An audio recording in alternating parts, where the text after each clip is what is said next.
భారతదేశానికి పశ్చిమ దిక్కులో ఉన్న చిట్ట చివరి ప్రదేశము ద్వారక.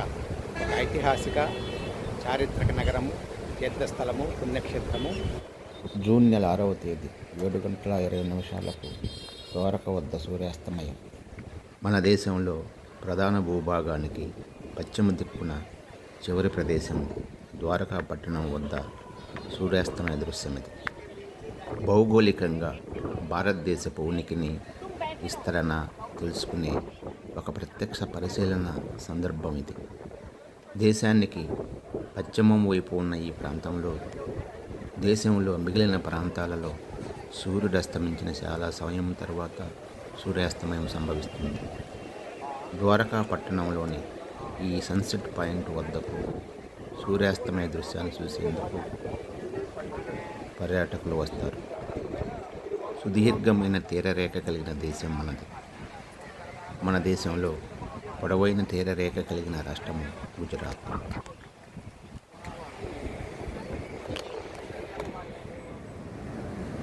దేశ తూర్పు తీరంలో ఆంధ్రప్రదేశ్ రాష్ట్రంలోని నెల్లూరు జిల్లాలో శ్రీనివాస సత్రం బీచ్ వద్ద జూన్ 21వ తేదీ 6 గంటల సమయంలో సూర్యోదయ దృశ్యం. జూన్ 21 ఉత్తరార్ధగోళంలో అత్యధిక పగటి సమయం. ఈ సూర్యోదయ బిందువు ఉత్తరం వైపున చరమ బిందువు. ఈరోజు సూర్యుడు కర్కట రేఖపైన నిటారుగా ప్రకాశిస్తాడు. ఉత్తరార్ధగోళంలో అత్యధిక పగటి సమయము నమోదవుతుంది. సాధారణంగా ఉత్తరాయణ సమయంలో మార్చి తర్వాత ఉత్తరార్ధగోళంలో ఉన్న ఉత్తరాక్షాంశాలలో ఆర్కిటిక్ వలయంలో క్రమంగా మంచు కరిగిపోవడం మొదలవుతుంది. అక్కడ జీవుల మనుగడకు అనుకూలమైన వాతావరణ పరిస్థితులు రూపుదిద్దుకుంటాయి. వలస వచ్చిన పక్షులు తిరిగి తమ నివాసాలకు చేరుకుంటాయి. అక్కడ జీవ కార్యకలాపాలు విస్తృతమవుతాయి. ఈరోజు అక్కడ ఉత్తరార్ధగోళంలో ఉన్న ఉన్నత అక్షాంశాలలో మిడ్ సమ్మర్, వేసవి చరమస్థాయికి చేరుకునే సందర్భము ఈరోజు. రేపటి నుండి సూర్యుడు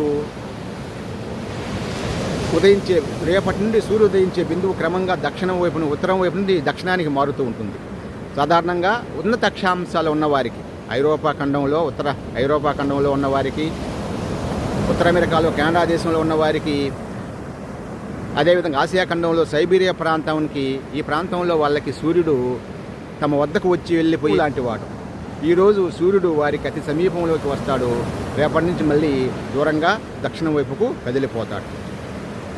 ఇలాంటి అనేక అంశాలను ప్రస్తావించుకునే ఒక ప్రత్యేక సందర్భము ఈరోజు. ఇది జూన్ 21వ తేదీ నాటి సూర్యోదయ దృశ్యము. ఈరోజు ఉత్తరార్ధగోళంలో అత్యధిక పగటి సమయము నమోదయ్యే రోజు. సుదీర్ఘ తీరరేఖ కలిగిన దేశము మన భారతదేశం.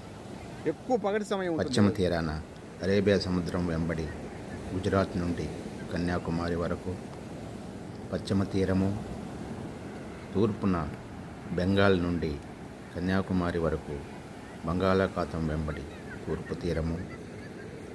ఈ తీరరేఖ, తీర మైదానాలు మన దేశంలోని ఒక విశిష్ట భూస్వరూపాలు. ఈ జూన్ మాసంలో జూన్ 6వ తేదీన గుజరాత్లోని ద్వారక వద్ద సూర్యాస్తమయ దృశ్యాన్ని, జూన్ 21వ తేదీ ఉత్తరార్ధగోళంలో అత్యధిక పగటి సమయం నమోదయ్యే రోజున తూర్పు తీరంలో బంగాళాఖాతం ఒడ్డున నెల్లూరు జిల్లాలోని శ్రీనివాస సత్రం బీచ్ వద్ద సూర్యోదయ దృశ్యాన్ని ప్రత్యక్ష పరిశీలన అనుభవాలివి. ఇవన్నీ మన దేశం యొక్క విస్తృత వ్యాప్తి, భౌగోళిక వైవిధ్యము, విశిష్టతలు తెలుసుకునే సందర్భాలు. తరగతి గదిలో మనం చదువుకునే పాఠాలు ప్రత్యక్ష పరిశీలన ద్వారా మరింత అర్థవంతం అవుతాయి.